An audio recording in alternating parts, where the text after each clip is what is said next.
வெற்றிலை வராகி தாயின் வெற்றி வாக்கு இது. என் தங்கமே, எவருக்கும் தெரியாமல் நீ சிந்தும் கண்ணீரை நான் அறிவேன். பேருக்குத்தான் ஒரு புன்னகையை நீ முகத்தில் வைத்திருக்கிறாயே தவிர ஊருக்கு நீ படும் துன்பங்களும் வேதனைகளும் தெரியாது. உனக்கு ஆறுதலாக பேசுவது போல சிலர் உன்னிடமே நடித்து நாடகமாடிக்கொண்டு இருக்கிறார்கள். அது அனைத்தையும் நான் அறிவேன் குழந்தையே. உன் உள்ளத்தையும் நான் அறிவேன். என்னையன்றி இந்த உலகில் உன்னை யார் அறிவார்? நீ எதற்கும் கலங்காதே. என் வார்த்தைகள் மீது நம்பிக்கை கொள். ஏன் இத்தனை கேள்வியும் கொதிப்பும் உனக்கு இருக்கிறது? உன் மனதில் இருக்கும் அனைத்தையும் உன் அன்னையான நான் அறிவேன். அது எப்படி? நான் பெற்றெடுத்த என் பிள்ளை நீ.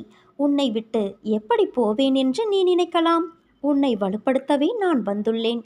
நீ அறிந்தது இந்த ஒரு ஜென்மத்தில்தான் நான் உன்னோடு இருக்கிறேன் என்று. ஆனால் எல்லா ஜென்மத்திலும் உன்னோடு தான் நான் இருந்தேன். உன் உயிரின் அகண்டமாய் உன்னோடு நான் இருப்பேன். உனக்கான எல்லாம் நான் தருவேன். கொஞ்ச காலம் பொறுத்து கொண்டாய். இன்னும் கொஞ்சம் பொறுத்துக்கொள் என் குழந்தையே. உன்னை புறக்கணித்தவர் உன்னை தேடி நீ காட்டிய அன்பானது தூய்மையானது என்று உணர்ந்து வருவார்கள். உன் அன்புக்காக ஏங்கி உன் அருமையை புரிந்து கொண்டு வருவார்கள். உன் ரணப்பட்ட மனதிற்கு மருந்தாக உனக்கு நான் சுகம் பெற செய்வேன்.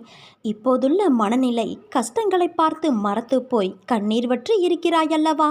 இதை அனைத்தையும் நான் மாற்றியமைப்பேன். நீ என்மேல் கொண்ட பக்தியானது உலகை விட பெரிது. உன்னை என் பிள்ளை என்று சொல்லும்போது ஏற்படும் ஆனந்தத்தை வார்த்தைகளால் சொல்லி உணர வைக்க முடியாது. என் பிள்ளைக்கு வாழ்க்கையில் நல்ல விஷயங்கள் அடியெடுத்து வைக்கும் காலம் வந்துவிட்டது. நீ என் பிள்ளை, அன்புக்கு பெயர் கொண்ட என் பிள்ளை. உன் மனதில் குதர்க்கமான எண்ணங்கள் எழுந்தால் அதை விட்டுவிடு. அதை பெரிதாக எடுக்காதே. மனமும் புத்தியும் நமக்கு பாதி நண்பன் பாதி எதிரி. அதனால் அவற்றை என் பாதத்தில் வைத்துவிடு குழந்தையே. அனைத்தையும் நான் பார்த்து கொள்கிறேன். நிறை குறை என எல்லோரிடமும் உண்டு. ஆனால் அதை திருத்த முயற்சி செய்ய வேண்டும். இப்படி குறையோடு இருக்கிறோமே என்று வருத்தப்படக்கூடாது. உன் வாழ்க்கையானது இனிமேல்தான் தீர்மானிக்கப்பட வேண்டும் என்ற யுகத்தில் இருக்காதே. அது ஏற்கனவே தீர்மானிக்கப்பட்டது. அதுதான் விதி. உன் வாழ்க்கையில் ஆறாக, அருவியாக, கடலாக சீற்றங்களும் இடம்பெறும். அது ஏன் என்றுதானே கேட்கிறாய்? என் பிள்ளையிடம் நிறைய நற்பண்புகள் இருக்கின்றது.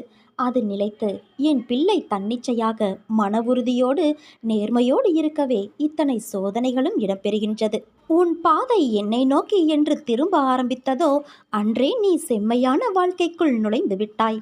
இப்போது நீ வெறும் பயிற்சியைத்தான் மேற்கொள்கின்றாய். நிச்சயம் நீ வெற்றி பெற்று வாழ்க்கையில் முன்னேறுவாய் என் குழந்தையே. அதற்கான மாறுதல்களை உன் வாழ்க்கையில் இடம்பெற செய்துள்ளேன். அது உனக்கு நன்றாக தெரியும். நீ என்றைக்குமே வாழ்வில் உண்மையாக நேர்மையாக இரு. அந்த வழியே உன் தடைகளையெல்லாம் தூளாக்கிவிடும். உன் அன்னை உனக்கு துணையாக என்றும் இருப்பேன்.